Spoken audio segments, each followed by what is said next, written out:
మాట్లాడలేదు, కానీ నాకు ఓపిక నశించింది.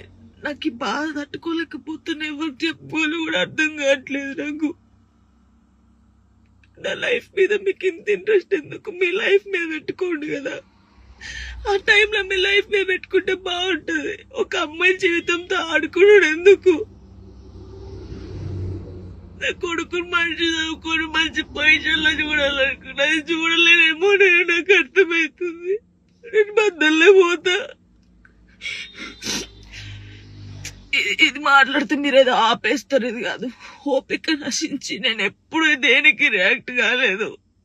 ఒక అన్నతో మాట్లాడే తప్పు, నా తమ్ముడని మాట్లాడితే తప్పు. ఎవరు పడితే వారికి లింకులు వేస్తారు.